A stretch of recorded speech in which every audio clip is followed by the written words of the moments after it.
Hello students, welcome to GST Part 21. Registration Procedure. Requirements and procedure for GST registration. CGST Act Section 25. Subsection 1 of Section 25. Who and when should take GST registration? Every person who is liable to be registered under Section 22 or Section 24 shall apply for registration in every such state in which he is so liable within 30 days from the date on which he becomes liable to registration.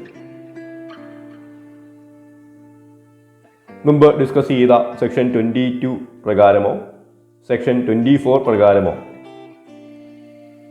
ഒരു person GSTയിൽ registration എടുക്കാനായിട്ട് liable ആയാൽ section 22 discuss ചെയ്യുന്നത് person liable for രജിസ്ട്രേഷനാണ്.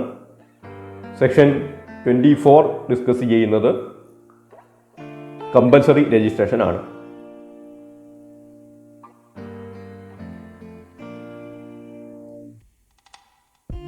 Section 22 പ്രകാരമോ section 24 പ്രകാരമോ ഒരു person GSTയിൽ രജിസ്ട്രേഷൻ എടുക്കാനായിട്ട് ലയബിൾ ആയെങ്കിൽ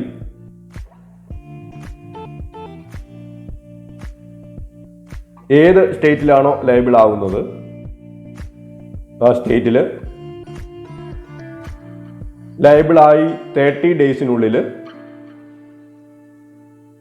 GST രജിസ്ട്രേഷന് അപ്ലൈ ചെയ്തിരിക്കണം. A casual taxable person or a non-resident taxable person shall apply for registration at least 5 days prior to the commencement of business. Casual taxable പേഴ്സണിൻ്റെ കേസിലും അതുപോലെ തന്നെ നോൺ റെസിഡൻറ്റ് ടാക്സബിൾ പേഴ്സണിൻ്റെ കേസിലും ബിസിനസ് കമൻസ് സ്റ്റാർട്ട് ചെയ്യുന്നതിന് 5 ദിവസം മുമ്പെങ്കിലും രജിസ്ട്രേഷന് വേണ്ടി അപ്ലൈ ചെയ്തിരിക്കണം.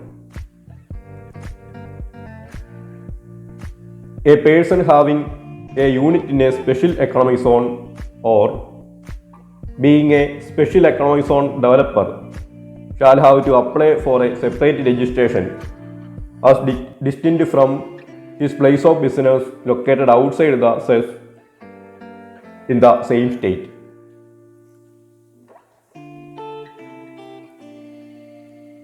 Special economic zone ഡെവലപ്പറോ അല്ലെങ്കിൽ സ്പെഷ്യൽ എക്കണോമിക് സോണിൽ ബിസിനസ് യൂണിറ്റ് ഉള്ള ഒരു പേഴ്സണോ ആണെങ്കിൽ അയാൾക്ക് മറ്റ് പല പ്ലേസുകളിലും ബിസിനസ് കാണും. എന്നാൽ ഈ സ്പെഷ്യൽ എക്കണോമിക് സോണിൽ ഉള്ള ബിസിനസ്സിന് അല്ലെങ്കിൽ സ്പെഷ്യൽ എക്കണോമിക് സോൺ ഡെവലപ്പർ എന്നുള്ള രീതിയിൽ സ്പെഷ്യൽ രജിസ്ട്രേഷൻ എടുത്തിരിക്കണം.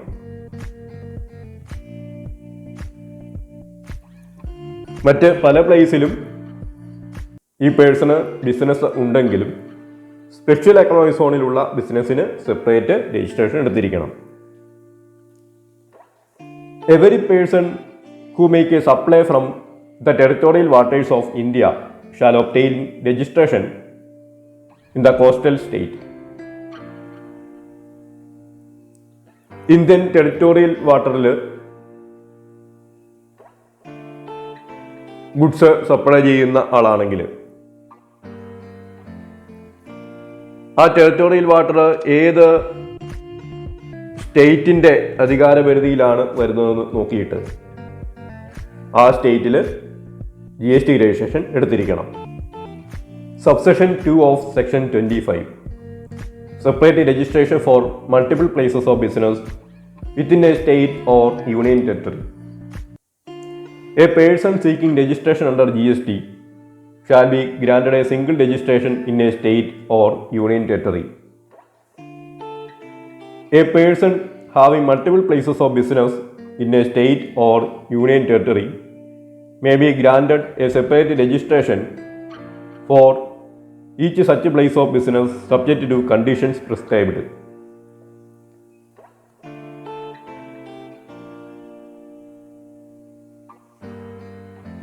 ഒരു പേഴ്സണ് GSTയിൽ രജിസ്ട്രേഷൻ എടുക്കുകയാണെങ്കിൽ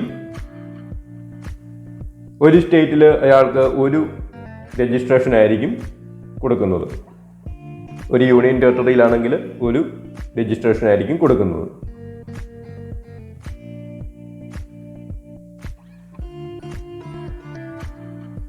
ഒരു പേഴ്സണ് ഒരു സ്റ്റേറ്റിൽ തന്നെ അല്ലെങ്കിൽ ഒരു യൂണിയൻ ടെറിട്ടറിയിൽ തന്നെ മൾട്ടിപ്പിൾ പ്ലേസസ് ഓഫ് ബിസിനസ് ഉണ്ടെങ്കിൽ, പല ബിസിനസ് പ്ലേസുകൾ ഉണ്ടെങ്കിൽ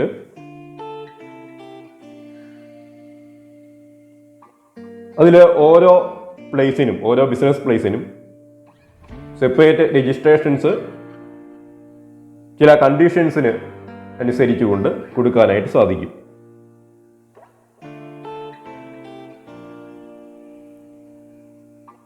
Subsection 3 of Section 25, Voluntary Registration.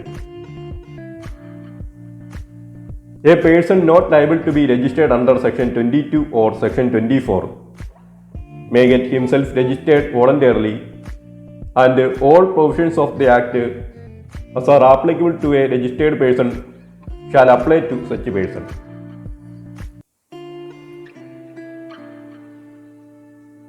Section 22 പ്രകാരമോ സെക്ഷൻ 24 പ്രകാരമോ GSTയിലെ രജിസ്ട്രേഷൻ എടുക്കാനായിട്ട് ലയബിൾ അല്ലാത്തയാൾക്ക് വോളണ്ടറി ആയിട്ട് സ്വമേധയാ GST രജിസ്ട്രേഷൻ എടുക്കാനായിട്ട് സാധിക്കും. അങ്ങനെ GST രജിസ്ട്രേഷൻ എടുക്കുകയാണെങ്കിൽ ഒരു സാധാ ടാക്സബിൾ പേഴ്സണ്, അതായത് സെക്ഷൻ 22 പ്രകാരമോ സെക്ഷൻ 24 പ്രകാരമോ ലയബിൾ ആയതുകൊണ്ട് രജിസ്ട്രേഷൻ എടുക്കുന്ന ഒരു രജിസ്റ്റേർഡ് പേഴ്സണ് ആപ്ലിക്കബിൾ ആയിട്ടുള്ള എല്ലാ പ്രൊവിഷൻസും വോളണ്ടറി രജിസ്ട്രേഷൻ എടുത്ത പേഴ്സണും ആപ്ലിക്കബിൾ ആയിരിക്കും. Subsection 4 of Section 25, Distinct person. A person who has obtained or is required to obtain more than one registration, whether in one state or union territory or more than one state or union territory, shall in respect of each such registration be treated as distinct person for the purpose of this Act.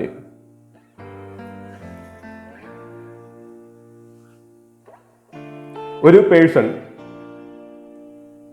ഒന്നിൽ കൂടുതൽ registration ഒരു സ്റ്റേറ്റിലോ ഒരു union ടെറിട്ടറിയിലോ അല്ലെങ്കിൽ പല സ്റ്റേറ്റിലോ പല union ടെറിട്ടറിയിലോ ആയിട്ട് എടുക്കുകയാണെങ്കിൽ GSTയുടെ പർപ്പസിന് വേണ്ടി ആ പേഴ്സണെ ഡിസ്റ്റിൻറ്റ് പേഴ്സണായിട്ട് കണക്കാക്കും.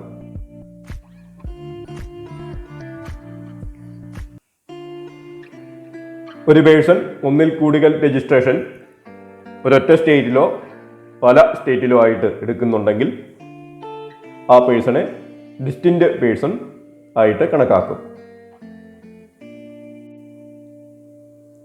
Subsection 5 of Section 25, Establishment of distinct persons. Where a person who has obtained or is required to obtain registration in a state or union territory in respect of an establishment has an establishment in another state or union territory, then such establishment shall be treated as establishment of distinct person for the purpose of this Act. ഒരു person ഒരു സ്റ്റേറ്റിൽ GST registration എടുക്കാനായിട്ട് വരികയാണ്. അയാളുടെ മറ്റ് സ്റ്റേറ്റിലോ മറ്റ് union ടെറിട്ടറികളിലോ ഒക്കെയുള്ള establishments GSTയുടെ പർപ്പസിന് വേണ്ടി ഡിസ്റ്റിൻറ്റ് പേഴ്സണിൻ്റെ എസ്റ്റാബ്ലിഷ്മെൻറ്റ്സ് ആയിട്ട് കൺസിഡർ ചെയ്യും. ഒരു പേഴ്സൺ ഒരു സ്റ്റേറ്റിൽ GST രജിസ്ട്രേഷൻ എടുക്കാനായിട്ട് ലയബിളായി രജിസ്ട്രേഷന് വരികയാണ്. അപ്പോൾ ആ പേഴ്സണിൻ്റെ മറ്റ് സ്റ്റേറ്റുകളിലോ യൂണിയൻ ടെറിട്ടറികളിലോ ഉള്ള ബിസിനസ് എസ്റ്റാബ്ലിഷ്മെൻറ്റ്സ് ഡിസ്റ്റിൻറ്റ് പേഴ്സണിൻ്റെ എസ്റ്റാബ്ലിഷ്മെൻറ്റ്സ് ആയിട്ട് കൺസിഡർ ചെയ്യും.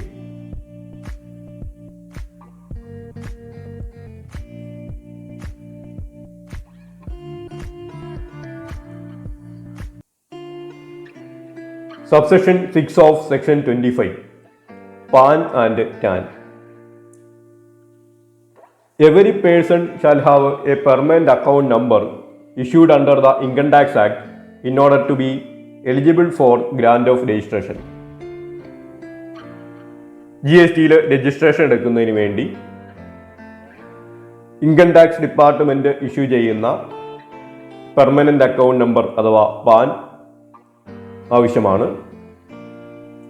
A person required to deduct tax may have tax deduction and collection account number in lieu of PAN issued under the Income Tax Act in order to be eligible for grant of registration.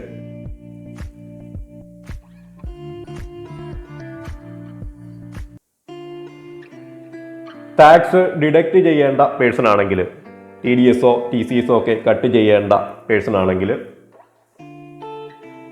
GST registration എടുക്കുമ്പോൾ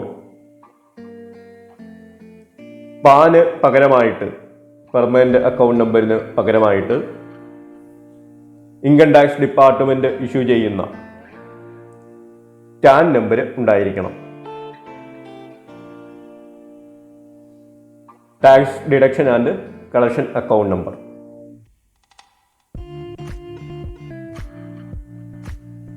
ഒരു person GST രജിസ്ട്രേഷന് apply ചെയ്യുകയാണെങ്കിൽ അയാൾ TDS അല്ലെങ്കിൽ TCS cut ചെയ്യേണ്ട ആളാണെങ്കിൽ നിർബന്ധമായിട്ടും tan ഉണ്ടായിരിക്കണം.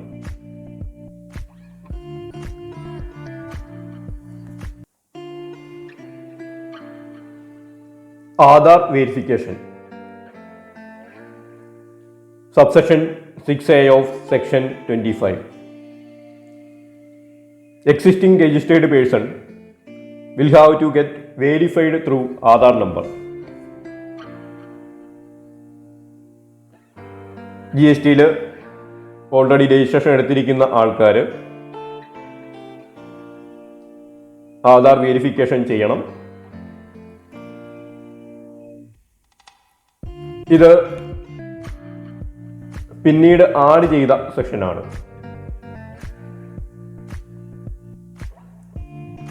Subsection 6B of Section 25. Aadhaar number is made mandatory for fresh registration. ഇതും പുതിയതായിട്ട് ആഡ് ചെയ്ത സെഷനാണ്. ഫ്രഷ് രജിസ്ട്രേഷൻ എടുക്കുന്ന ആൾക്കാർക്ക് ആധാർ നമ്പർ മാൻഡേറ്ററി ആണ്. ആധാർ നമ്പർ ഇല്ലാതെ GST രജിസ്ട്രേഷൻ എടുക്കാനായിട്ട് സാധിക്കില്ല.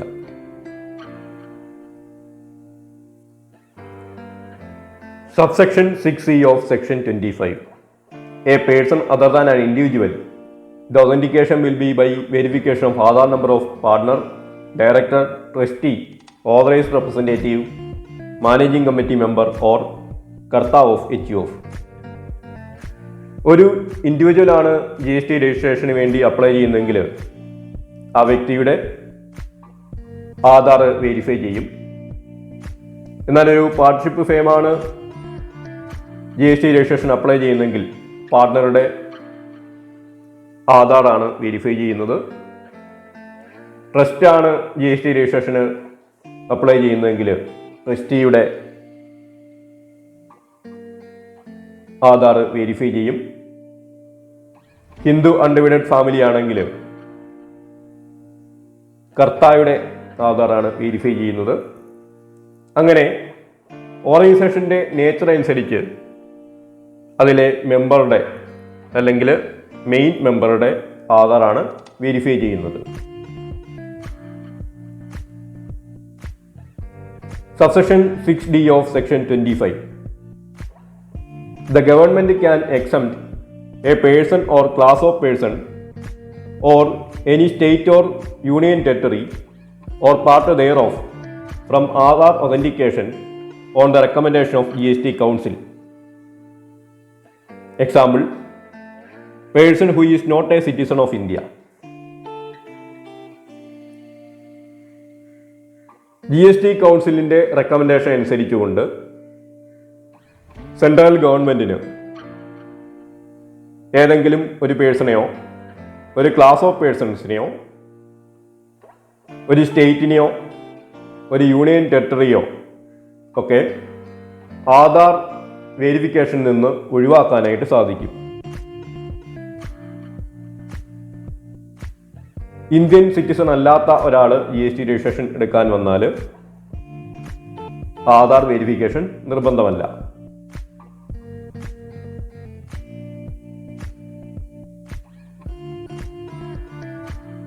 Subsection 7 of Section 25. Non-resident taxable person. A non-resident taxable person may be granted registration under Subsection 1 on the basis of such other document as may be prescribed. ഒരു non resident taxable person GST രജിസ്ട്രേഷന് apply ചെയ്ത് കഴിഞ്ഞാൽ ഒരു resident taxable പേഴ്സണുള്ള എല്ലാ ഡോക്യുമെൻസും അദ്ദേഹത്തിന് submit ചെയ്യാൻ സാധിക്കില്ല. നമ്മൾ എക്സാമ്പിൾ പറഞ്ഞു ആധാറിൻ്റെ കേസിൽ. അപ്പോൾ non resident taxable person GST registration apply ചെയ്ത് കഴിഞ്ഞാൽ പ്രിസ്ക്രൈബ് ചെയ്തിരിക്കുന്ന മറ്റ് ഡോക്യുമെൻസിൻ്റെ അടിസ്ഥാനത്തിൽ രജിസ്ട്രേഷൻ അനുവദിക്കാനായിട്ട് സാധിക്കും. Subsection 8 of Section 25. Suo motu registration. Where a person who is liable to be registered under this Act fail to obtain registration, the proper officer may proceed to register such a person. ഒരു person GSTയിൽ registration എടുക്കാനായിട്ട് liable ആയിരിക്കുകയും എന്നാൽ അയാൾ GST registration എടുക്കാതിരിക്കുകയും ചെയ്തു കഴിഞ്ഞാൽ proper ഓഫീസർക്ക് രജിസ്ട്രേഷനുള്ള നടപടികൾ സ്വമേധയാ സ്വീകരിക്കാവുന്നതാണ്. ഒരു പേഴ്സൺ GSTയിൽ രജിസ്ട്രേഷൻ എടുക്കാനായിട്ട് ലൈബിൾ ആയിരിക്കുകയും എന്നാൽ രജിസ്ട്രേഷൻ എടുക്കാതിരിക്കുകയും ചെയ്യുകയാണെങ്കിൽ പ്രോപ്പർ ഓഫീസർക്ക് അയാൾക്ക് രജിസ്ട്രേഷൻ കൊടുക്കാനായിട്ട് സാധിക്കും. GST രജിസ്ട്രേഷന് പേഴ്സൺ അപ്ലൈ ചെയ്തില്ല എന്നുള്ളത് അവിടെ പ്രശ്നമല്ല. പ്രോപ്പർ ഓഫീസർക്ക് സ്വമേധയാ രജിസ്ട്രേഷൻ ഇഷ്യൂ ചെയ്യാനായിട്ട് സാധിക്കും.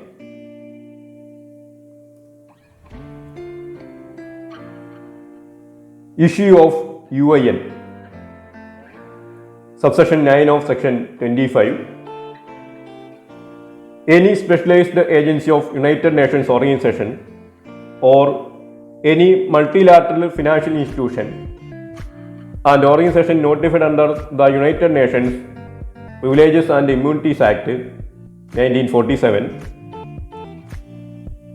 consulate or embassy of foreign countries and any other person or class of person as may be notified by the Commissioner shall be granted a unique identity number. ആർക്കൊക്കെയാണ് UIN number issue ചെയ്യുന്നതെന്നാണ് section 25 subsection 9 പറയുന്നത്.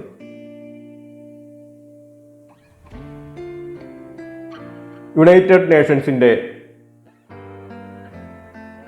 ഏജൻസിയായിട്ട് വരുന്ന സ്ഥാപനങ്ങൾ, international financial organisations,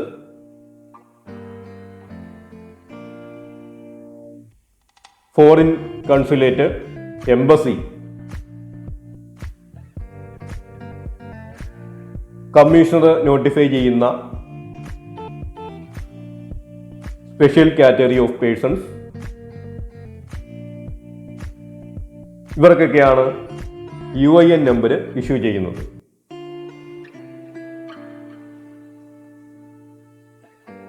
Subsection 10 of Section 25. The registration or the unique identity number shall be granted or rejected after due verification in such manner and within such period as may be prescribed.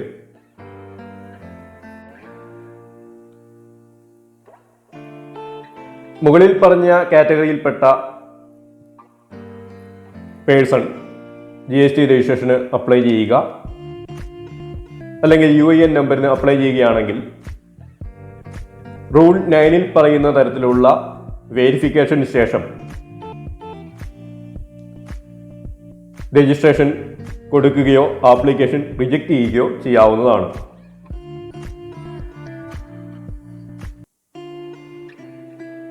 Application സ്വീകരിക്കുന്ന അല്ലെങ്കിൽ registration issue ചെയ്യേണ്ട അല്ലെങ്കിൽ application reject ചെയ്യേണ്ട time പീരീഡും rule 9 പറയുന്നുണ്ട്. Subsection 11 of Section 25.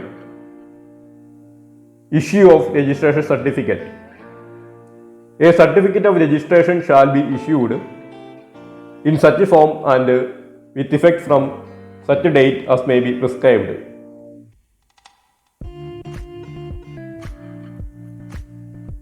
ഒരു person GST രജിസ്ട്രേഷന് apply ചെയ്ത് ഓഫീസേഴ്സിന്റെ ഭാഗത്തു നിന്നുള്ള വേരിഫിക്കേഷൻസ് ഒക്കെ കഴിഞ്ഞാൽ റൂൾ 10 പ്രിസ്ക്രൈബ് ചെയ്തിരിക്കുന്ന തരത്തിൽ രജിസ്ട്രേഷൻ സർട്ടിഫിക്കറ്റ് ഇഷ്യൂ ചെയ്യാവുന്നതാണ്. Subsection 12 of Section 25. Issue of GSTIN or UIN. A registration or a unique identity number shall be deemed to have been granted after the expiry of the period prescribed if no deficiency has been communicated to the applicant within that period. ഒരു person GST registration വേണ്ടി apply ചെയ്താൽ GSTIN നമ്പറിന് വേണ്ടിയോ UIN നമ്പറിന് വേണ്ടിയോ apply ചെയ്താൽ prescribe ചെയ്തിരിക്കുന്ന പീരീഡിന് ഉള്ളിൽ ആപ്ലിക്കേഷനുമായിട്ട് ബന്ധപ്പെട്ട ഡെഫിഷ്യൻസി ഓഫീസർ കമ്മ്യൂണിക്കേറ്റ് ചെയ്യാതിരുന്നു കഴിഞ്ഞാൽ ആ പ്രിസ്ക്രൈബ് ചെയ്തിരിക്കുന്ന പീരീഡിന് ശേഷം